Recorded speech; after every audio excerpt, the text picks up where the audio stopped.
కీర్తనల గ్రంథం 13వ వచనాన్ని చదువుకుందాం. యెహోవా మందిరములో నాటబడిన వారై వారు మన దేవుని ఆవరణములో వర్ధిల్లుదురు. హల్లెలూయా. దేవుని యొక్క వాక్యం ఈరోజు ఏమిటంటే, దేవుని ఆవరణములో అంటే దేవుని ఆవరణములో ఏమేమి ఉంటున్నాయి?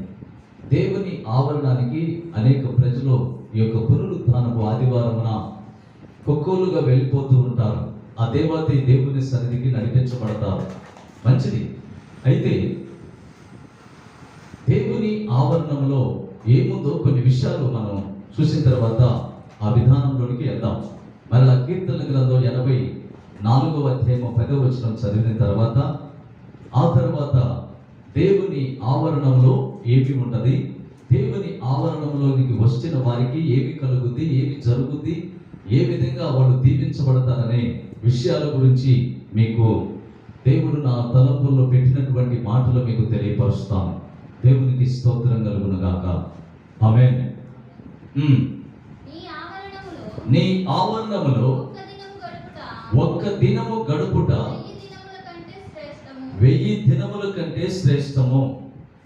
దేవుని యొక్క బిడ్డలారా, నీ ఆవరణములో దేవుని యొక్క వాక్యం మనతో ఏమని మాట్లాడుతుందంటే, నీ ఆవరణములో ఒక దినము గడుపుట 1000 దినముల కంటే శ్రేష్టమైనదని దేవుని వాక్యం మనకి చదివిస్తూ ఉన్నది. అంటే దేవుని యొక్క ఆవరణం 1000 దినాలు, ఒక్క దినము ఆవరణములో గడిపితేనే 1000 దినాలుగా లెక్క వచ్చింది. అంటే 1000 దినాలలో లోకంలో ఉన్న 1000 దినాలు ఒక్క దినము దేవుని యొక్క ఆవరణములో ఉంటే ఒక్క దినం 1000 దినాలకు సమాధానం దేవుడిచ్చింది. చాలా మంది ఈ యొక్క ఈ ఆవరణాల నుంచి దూరం అయిపోతూ ఉంటారు. అయితే ఈరోజు మనం దేవుని యొక్క ఆవరణములో మనం ఉన్నామంటే అది దేవుని యొక్క దయ, దేవుని యొక్క కృప, దేవుని యొక్క ప్రేమ. అందుకని దేవుని యొక్క బిడ్డలారా, మీకు 3 విషయాలు క్లుప్తంగా మంచి మంచి విషయాలు మీకు తెలియపరుస్తాం. మొట్టమొదటిది ఎస్తేరు గ్రంథం 5వ అధ్యాయము 2వ వచనం. ఆయన ఆవరణంలో దేవుని దయ ఉన్నదంట. రెండవది, దేవుని ఆవరణంలో ఆయన ధన్యత ఉన్నది. మూడవది, దేవుని ఆవరణంలో తేజో మహిమ ఉన్నది. ఈ 3 విషయాల గురించి మనం ఈరోజు ధ్యానం చేస్తున్నాం. ఎస్తేరు గ్రంథం 5వ అధ్యాయము 2వ వచనాన్ని చదువుకున్నాం. రాణి అయిన ఎస్తేరు ఆవరణములో నిలవబడి ఉండుట రాజు చూడగా ఆమె యందు అతనికి దయ పుట్టెను. దేవుని యొక్క బిడ్డలారా, ఇక్కడ ఈ రాణి యందు రాజుకి దయ పుట్టింది. ఇప్పుడు ఈ ఎస్తేరు రాణి ఆ ఆవరణంలో ఎప్పుడైతే ప్రవేశించిందో ఆ ఆవరణంలో దయ పొందుకుంది. అలాగనే ఈ యొక్క రాజు అనగా యేసయ్యకి సాదృశ్యం, అంటే దేవునికి సాదృశ్యం. ఈ రాణి అనగా సంఘానికి సాదృశ్యం. సంఘం దేవుని ఆవరణంలో ఉన్నప్పుడు సంఘంలో ఉన్న ప్రతి ఒక్కరు కూడా దయ పొందుకుంటారు. హల్లెలూయా.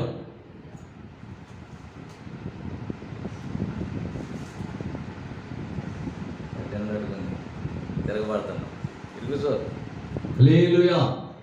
కనుక దేవుని యొక్క బిడ్డలారా, దేవుని ఆవరణంలో ఏమి ఉన్నదంటే దేవుని యొక్క దయ ఉన్నది. దేవుడు మన యందు దయ కలగాలంటే దేవునికి మనము దేవుని ఆవరణంలో ప్రవేశించాలి. దేవుని ఆవరణంలోనికి రావాలి.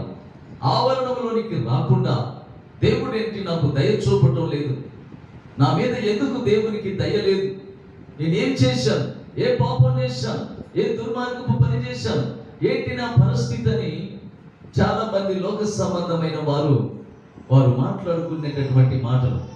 అది గల్లీ బాగా లేచినప్పుడు లేని తరాగా ఉంది. హల్లెలూయా. అందుకని దేవుని యొక్క బిడ్డలారా, దేవుని ఆవరణములో ఎవరైతే అడుగు పెడతారో, ఆ ఆవరణంలో ఎవరైతే ప్రవేశిస్తారో, దేవుని ఆవరణంలో ప్రవేశించే వారి గురించి దేవుడు అంటున్నాడు, నా ఆవరణములో నీవు దయ పొందుకుంటావు. 1 శామ్యూయేలు 2వ అధ్యాయము 26వ వచనాన్ని కూడా మనం చదువుకుందాం. 1 శామ్యూయేలు 2వ అధ్యాయము 26వ వచనాన్ని చదువుకుందాం. 1 శామ్యూయేలు. బాలుడగు సమూయేలు ఇంకను ఎదుగుచు యెహోవా దయయందును మనుషుల దయయందును వర్ధిల్లుచున్నాడు. ఎవరంటే శామూయేలు. ఈ శామూయేలు దేవుని దయయందును మనుషుల దయయందును వర్ధిల్లుచున్నాడు. అంటే దేవుని ఆవరణములు, దేవుని ఆవరణములో, దేవుని యొక్క మందిరం అనగా దేవుని ఆవరణం. అలాగనే మందిరము గురించి మాట్లాడాల దేవుడు. ఆవరణం అనడు, అది గుడిసె కావచ్చు, పాక కావచ్చు, ఇల్లు కావచ్చు, మందిరము కావచ్చు, అది చెట్టు కావచ్చు, చెట్టు కింద ఒక పంట కావచ్చు, అది ఏదన్నా కానీ అక్కడ నలుగురు అంటే 2 3 నా నామమున కూడి ఉన్నప్పుడు అది దేవుని ఆవరణం. ఆ ఆవరణంలోనికి ఎవరైతే ప్రవేశిస్తారో వారి యందు దేవునికి దయ పుట్టుద్ది. ఎస్తేరు మీద రాజుకి దయ పుట్టినట్లు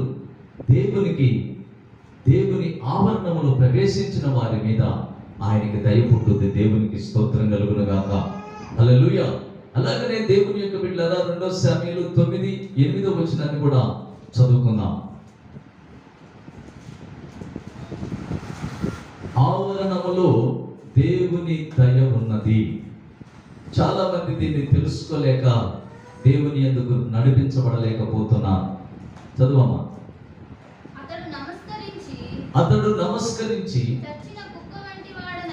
సచ్చిన కుక్క వంటి వాడనైనా నా ఎడల నీవు దయ చూపుటకు నీ దాసుడనకు నేను ఎంతటి వాడను. చూడండి, ఇక్కడ తన భక్తుడైనటువంటి శామూయేలు ఏమంటున్నాడంటే, మళ్ళీ ఒకసారి చదువు. అతడు నమస్కరించి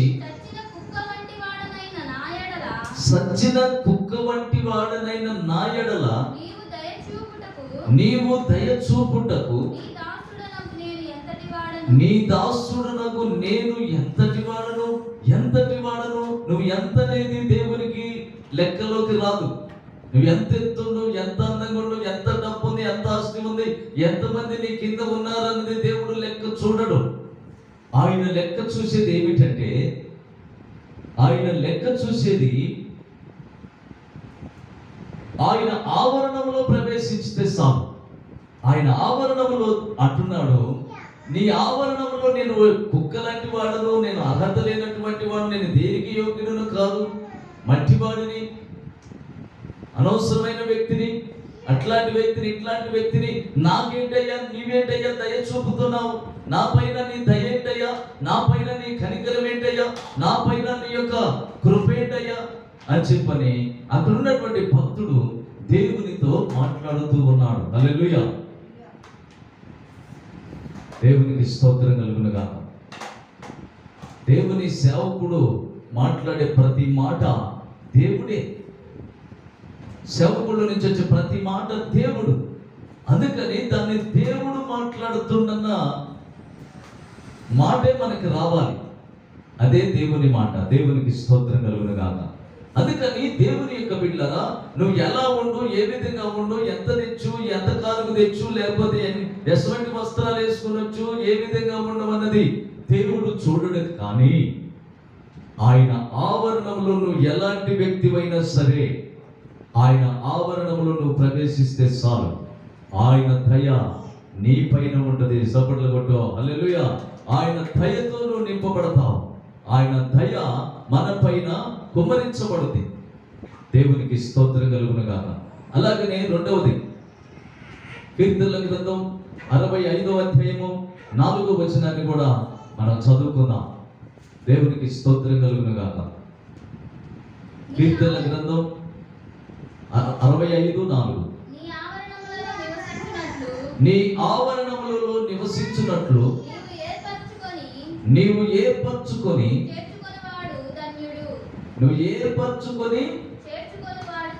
చేర్చుకొనివాడు ధన్యుడు. దేవునికి స్తోత్రం కలుగును గాక. దేవుని ఆవరణములోనికి ఎవరైతే చేర్చబడతారో చేర్చుకుంటారో వారికి ధన్యత కలుగుద్ది, వారు ధన్యులు. మొట్టమొదటిది ఏమిటంటే దయ కలుగుద్ది, రెండవది ధన్యత కలుగుద్ది, మూడవది తేజో మహిమ కలుగుద్ది. అంటే దేవుని ఆవరణంలో ప్రవేశిస్తే, దేవుని ఆవరణంలోనికి నీవు వస్తే నీకేం కలుగుద్ది? దయ కలుగుద్ది. నీ పైన నీకు దయ కలుగుద్ది. రెండవది నీకు ధన్యత కలుగుద్ది. ధన్యత అంటే మాటలు కాదు. ఎంత ధన్యుడవో, ఎంత ధన్యురాలువో. కట్టె పొరలు మోసుకునే ఓ పాస్టమ్మ గారు, గొడ్ల పట్టుకొని తిరిగే ఓ పాస్టర్ గారు, తాగుబోతుతనంగా సీసాలు పట్టుకొని ఏది పడుతుంది పిచ్చి పిచ్చి అని నవ్వులుకుంటూ తాగుతూ తిరుగుతున్నటువంటి ఓ పాస్టర్ గారు, నీకెంత ధన్యతయ్యా. హల్లెలూయా. ఎందుకు నీకు ఆ ధన్యత వచ్చిందంటే నీవు అన్ని వదిలేసుకొని మరలా నువ్వు దేవుని ఆవరణలోనికి వచ్చి నువ్వు నిలబడ్డావు కనుక నీకు ధన్యత కలిగింది. దేవుడు నిన్ను ఆహ్వానించిండు. అది ఏ విధం చేతనైనా సరే నిన్ను ఆకర్షించిండు. నువ్వు ఎక్కడున్నా సరే, నువ్వు ఏ విధంగా ఉన్నా సరే, నువ్వు ఎట్లాంటి వ్యక్తివైనా సరే, నువ్వు ఏ విధమైన పరిస్థితుల్లో ఉన్నా కానీ దేవుని కనులు నీ పైన ఉన్నాయి. సప్పట్ల కొట్టు. హల్లెలూయా. దేవుని యొక్క ఆలోచన నీ మీద ఉన్నది కనుక నిన్ను దేవుడు ఏం చేశాడంటే ఆయన ఆవరణంలోనికి తీసుకొని వచ్చిందనమాట. తీసుకొని వచ్చినప్పుడు అతను ఎంత ధన్యుడు, ఎంత ధన్యత. దేవునికి స్తోత్రం కలుగునుగా.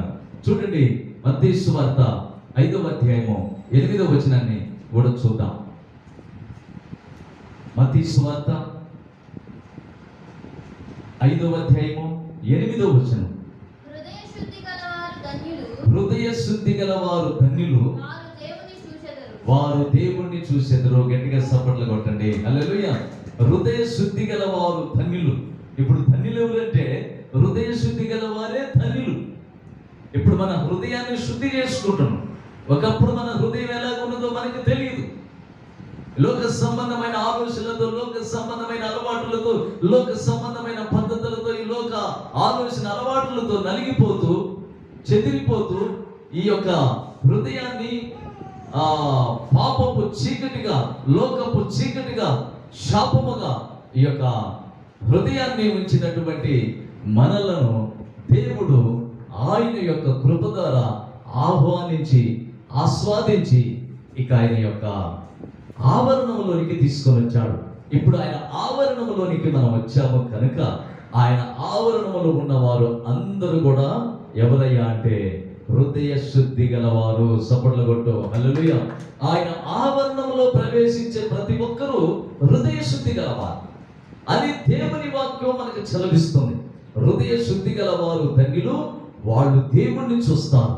అంటే దేవుని ఆవరణంలో ప్రవేశించినప్పుడు ఏమని మనకు ఆలోచన రావాలంటే, నేను దేవుని ఆవరణంలో ప్రవేశిస్తున్నాను. అలాంటి ఆవరణము కాదు, ఇలాంటి ఆవరణము కాదు, అలాంటి స్థలము కాదు.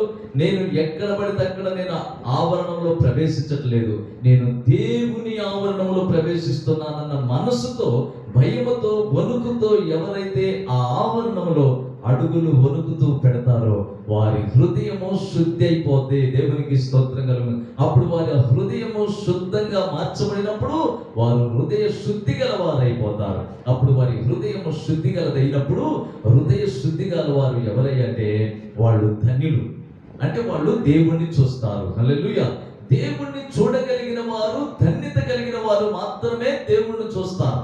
ఇప్పుడు ఆ దేవుని యొక్క మహిమ మందిరంలో ఎలా ప్రవేశించుతో, ఎలా ప్రకాశించుతో, ఆ మందిరం యొక్క విధానం ఏమిటో మనం ఇప్పుడు చూడబోతున్నాము. తొందరగా పాస్టర్ గారు, దేవునికి స్తోత్రం కలుగును గాక. ఇక్కడ మనం దేవుని యొక్క మహిమను చూడబోతున్నాం. హృదయ శుద్ధి గల వారు ధన్యులు, వారు దేవుణ్ణి చూసేది. ఇప్పుడు దేవుణ్ణి చూసే మూడో మాటలో మనం ఇప్పుడు చూస్తాం. దేవుణ్ణి ఎలా చూస్తాం, ఏ విధంగా చూస్తాం, ఆయన యొక్క ధన్యత అంటే ఆయన ఆవరణంలో ప్రవేశించుట. ఆవరణంలో ఎవరైతే నిలిచి ఉంటారో, ఎవరు ఆయన ఆవరణంలోకి వస్తారో వారు దయ పొందుకుంటారు. రెండవది ధన్యత కలుగుద్ది. మూడవది తేజో మహిమ కలుగుద్ది. దేవునికి స్తోత్రము కలుగును గాక. దేవుని ఆవరణంలో ఏముంది చెప్పండి? దయ ఉంది. రెండవది ధన్యత ఉంది. మూడవది తేజో మహిమ ఉన్నది. ఈ మూడు ఉన్నాయి. ఇప్పుడు మూడో దాని గురించి మనం తొందరగా యెహెజ్కేలు గ్రంథం 10వ అధ్యాయము 3-4 వచనాన్ని చదువుకుందాం. యెహెజ్కేలు గ్రంథం.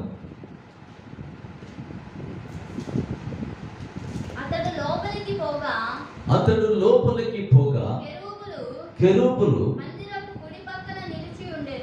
మందిరము కుడి పక్కన నిలిచి ఉండెను. మరియు మేఘము లోపల ఆవరణములో మేఘము కమ్మి ఉండెను. గట్టిగా సప్పట్లు కొట్టండి. హల్లెలూయా. ఇప్పుడు అక్కడ ఈ యెహెజ్కేలు ఆ మందిర ఆవరణంలోనికి ఎప్పుడైతే అడుగు పెట్టిండో అంతే, హృదయ శుద్ధి కలిగిన వాడు అంటే హృదయ శుద్ధి గల వారు ధన్యులు, వాళ్ళు దేవుణ్ణి చూస్తారు. అందుకని మెల్ల చదువు 10వ అధ్యాయము 3-4 యెహెజ్కేలు గ్రంథం. అతడు లోపలికి పోగా కెరూబులు మందిరపు కుడి పక్కన నిలిచి ఉండెను. మరియు మేఘము లోపల ఆవరణములో కమ్మి ఉండెను. దేవునికి స్తోత్రము కలుగును. హల్లెలూయా. దేవుని యొక్క బిడ్డలారా, దేవుని మందిరములో అది కనబడాలి, అది చూడాలి. అది కనబడితేనే నీవు సరైన మందిరంలో అడుగుపెట్టినట్టు. లోక సంబంధమైన మందిరాల్లో, లోక సంబంధమైన ఆవరణాల్లో అడుగుపెట్టే అడుగులు నువ్వు ఎన్నిసార్లు అడుగులు పెట్టినా కానీ అక్కడ దయ ఉండదు, ధన్యత ఉండదు, మహిమ ఉండదు. ఈ దయ, ధన్యత, మహిమ నీకు ఎక్కడ దొరుకుతుందంటే అపోస్తులు ఏర్పాటు చేసినటువంటి పునాదుల మీద కట్టబడినటువంటి సేవకులు నడిపించబడుతున్నటువంటి సంఘాలు, ఆ యొక్క సంఘం అనే మందిరములో అడుగు పెట్టాలి. ఆ మందిరములోనే నీకు ధన్యత కలుగుతుంది. ఆ ఆవరణంలోనికి రావాలి. ఎటు పడితే అటు ఉన్నటువంటి ఆవరణాలు కాదు. చూడమ్మా, లేవియా కాండం 9వ అధ్యాయము 5-6 వచనాన్ని కూడా మనం చదువుకున్నాం. లేవియా కాండం 9వ అధ్యాయము 5-6 వచనాన్ని చదువుకున్నాం. మోసే ఆజ్ఞాపించిన వాటిని వారు ప్రత్యక్షపు గుడారము ఎదుటికి తీసుకొని వచ్చిరి. సమాజమంతయు దగ్గరకు వచ్చి యెహోవా సన్నిధిని నిలువగా మోసే వీరు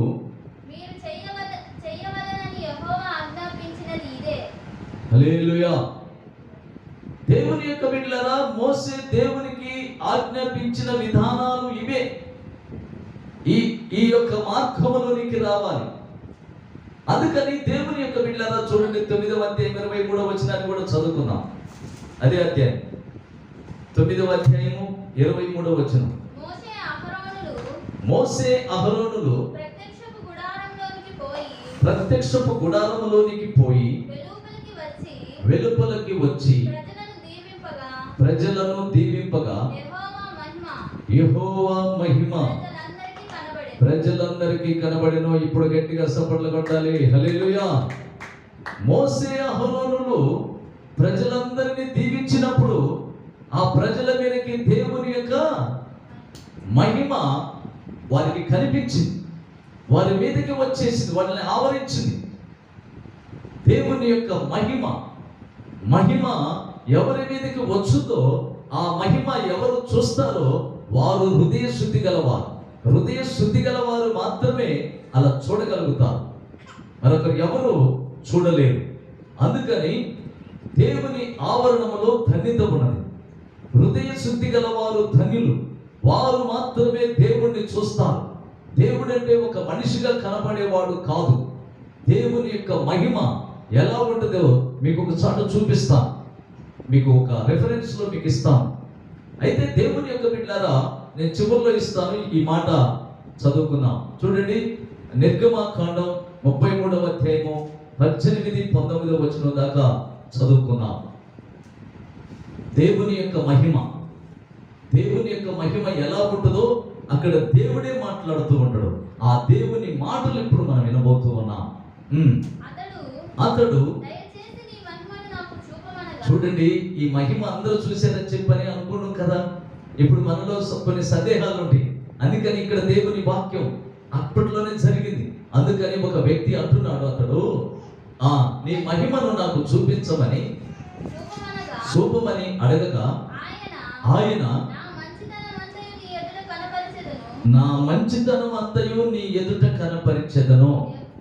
హల్లెలూయా. అంటే ఆయన మంచితనం అంతా నీ యొక్క హృదయంలోనికి, నీ మనసులోనికి, నీ విధానంలోనికి, నీలోనికి రావటమే దేవుడు నీలోనికి రావటం. అదే దేవుని యొక్క మహిమ, అదే దేవుణ్ణి చూడటం. ఒకప్పుడు నీ సాక్ష్యం ఎలాగున్నదో, ఒకప్పుడు నీ యొక్క విధానం ఎలాగున్నదో, నీ మాటలు ఎలాగున్నాయో, నువ్వు అబద్ధాలు మాట్లాడొచ్చు, మోసకరమైన మాటలు మాట్లాడొచ్చు, అన్యాయపు మాటలు మాట్లాడొచ్చు, లోక సంబంధమైనటువంటి లోకంలో ఉన్నటువంటి పాపపు మాటలు మాట్లాడి ఉండొచ్చు. అందుకని నీలో మంచి లేకపోవచ్చు. ఒకప్పుడు నా జీవితంలో కూడా మంచి లేనటువంటి పరిస్థితి. నేను మంచివాడిగా ఉండాలని ఎన్నోసార్లు ప్రయత్నాలు చేశాను. నా తల్లిదండ్రి ఎదుట నేను మంచివాడిని అనిపించుకోవాలని, నా అత్తమామల ఎదుట మంచివాడిని అనిపించుకోవాలని, నా బిడ్డల ఎదుట, నా గ్రామస్తుల ఎదుట, నా ప్రాంతం ఎదుట, నా స్నేహితుల ఎదుట, నాకు కనిపిస్తున్న ప్రతి వారి ముందు కూడా నేను మంచివాడను అనిపించుకోవాలి ఎలా అని నేను అనుకున్నప్పుడు దేవుడు అంటున్నాడు, నా మహిమను చూపించదను. దేవుడు ఏమంటున్నాడంటే నా మహిమను చూపించదనని దేవుడు మాట్లాడుతున్నప్పుడు అతడు అంటున్నాడు, ప్రభువా నీ మహిమ ఎలా ఉంటుందో నీ మహిమను నాకు ఒకసారి చూపించమని అడిగినప్పుడు ఆ దేవాతి దేవుడు ఏమంటున్నాడంటే నా మంచితనం అంతా నీ ఎదుట కుమ్మరించెదను. గట్టిగా సపట్లు కొట్టు హల్లెలూయా. నా మంచితనం అంతా నీ ఎదుట కుమ్మరించెదను అంటే నా మంచితనం అంతా నీ ఎదుట కనపరిచేదంటే ఇప్పుడు నీ ఎదుట ఏమి కనపరుస్తుందంటే నీకు తెలియని మంచితనం నీలో నుంచి నీకు కనపడుతుంది. అదే దేవుని యొక్క మహిమ. హల్లెలూయా. ఇది దేవుని యొక్క మహిమ. ఈ మహిమతో మనం నింపబడాలి. అందుకని ఈ మహిమతో నింపబడాలంటే ఎవరైనా సరే దేవుని ఆవరణములో ఉండాలి. అంటే దేవుని ఆవరణములోనికి రావాలి. దేవుని ఆవరణములో ఏమున్నదంటే దేవుని దయ ఉన్నది. రెండవది దేవుని ధన్యతున్నది. మూడవది తేజో మహిమ ఉన్నది. ఆ మహిమే ఒక మనిషిని మనిషిగా చేస్తుంది. సపట్లు కొట్టు హల్లెలూయా. ఆ మహిమ మనిషిని మనిషిగా చేస్తుంది. మృగం లాంటి మనుషులను రాక్షసుల పట్టణాన్ని హెబ్రోను పట్టణంగా మార్చినట్లు ఆ దేవాతి దేవుడు రాక్షసు మనుషులను హెబ్రోను అనగా మహిమకరంగా, అద్భుతకరంగా, ఆశ్చర్యంగా దేవుడు మనల్ని మారుస్తాడు. దేవునికి స్తోత్రం కలుగును గాక.